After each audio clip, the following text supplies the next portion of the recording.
Yes, yung mga pre, ngayong araw ay nandito tayo sa isa sa mga pinakasikat at dinadayo din ng mga turista kung saan ito ang tinatawag na Fishport Complex ng Gensan. Hindi pa nakakaalam, ang General Santos ay tinaguri ang tuna capital ng Pilipinas. Kaya may pagdiriwang na tinatawag na Tuna Festival ng Gensan. Ang Tuna Festival ay isang pagdiriwang na nagaganap sa loob ng isang linggo simula huling linggo ng Agosto hanggang unang linggo ng Setyembre.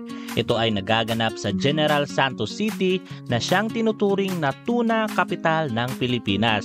Ang okasyong ito ay nagsisilbing pagpapahalaga sa tuna bilang pangunahing pinagkukunan ng kita ng lugar.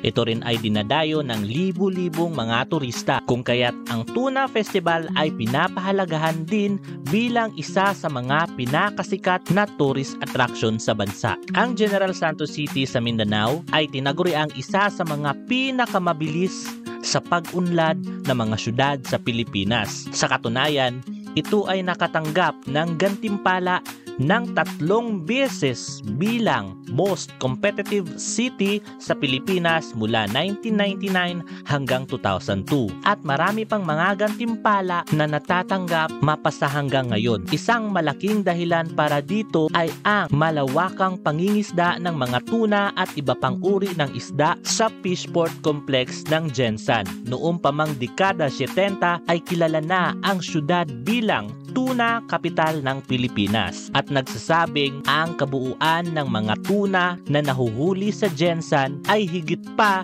sa pinagsama-samang huli ng mga isda sa lahat ng fishport sa bansa. Karamihan sa mga nahuhuling tuna sa Gensan ay ang yellowfin tuna at sashimi o ang adult tuna. Ang mga huli ay galing sa Sulu Sea, Moro Gulf, Mindanao Sea at Celebes Sea na siyang kilala bilang sagana sa yamang dagat. Ang mga nahuling tuna ay iniluluwas sa mga karapit syudad tulad ng Davao, Bukidnon, South Cotabato at pati na rin sa mga dayuhang bansa tulad ng bansang Hapon at Estados Unidos.